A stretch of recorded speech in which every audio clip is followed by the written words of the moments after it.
جو مسیح علیہ السلام صلیب کے واقعہ کے بعد کافی لمبا عرصہ اس تاریخ میں آتا ہے کہ وہ وہاں کشمیر میں رہے جی، تو ان کے وہاں جو پیروکار ہیں ان کی تعداد اور ان کا وہاں کیا پوزیشن تھی، کیونکہ اس سے جو قبر ہے اس سے ظاہر ہوتا ہے کہ بہت ہی گمنامی سی ان کی صورت سی، تو ان کا کیا کتنی تعداد سی؟ کتنی پرانی بات کر رہے ہیں آپ؟ 2000 سال پہلے؟ جی، جب مسیح علیہ السلام کی اور جرمنی اور انگلستان اور فرانس ہالینڈ یہاں عیسائیت کو آئے ہوئے کتنی دیر ہوئی ہے؟ ان سے قبل جو تھے وہ کہاں گئے؟ کوئی نشان ہے ان کا؟ کوئی ہے؟ نہیں، پوچھ رہا ہوں میں آپ سے. نہیں، کہیں نہیں. جب اسلام آیا ہے اور سارے علاقے میں چھا گیا، جو لوگ اٹھ گئے قصہ بن گئے.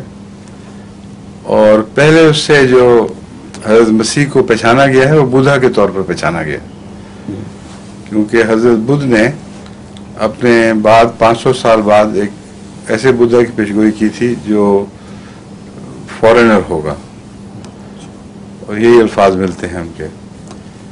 عین پیشگوئی کے وقت، پورے ہونے کے وقت حضرت مسیح تشریف لے آئے، اور تمام بدھسٹ نے، جو علاقہ بدھسٹ کا ہی تھا وہ، انہوں نے بھی، اور جو ہندو تھے انہوں نے بھی حضرت مسیح کو قبول کر لیا.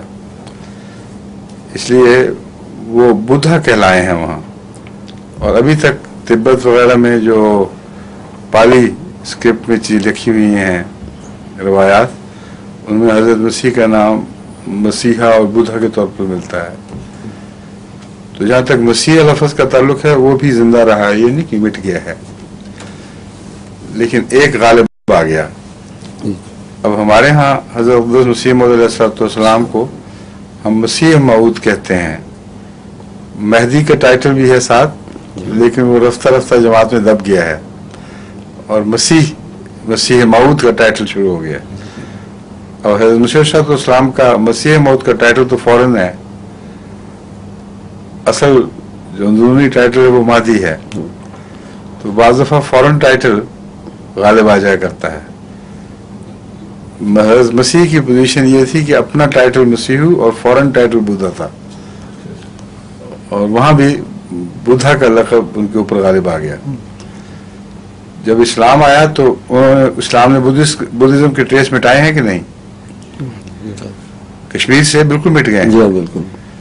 جس سے پتہ چلتا ہے کہ مذاہب آ کر پہلے ٹریسز کو مٹا دیا کرتے ہیں. ان کا نہ ہونا اس بات کا ثبوت نہیں کہ پہلے کچھ تھا ہی نہیں. یورپ کی تاریخ میں نے آپ کے سامنے رکھ دی. بالکل.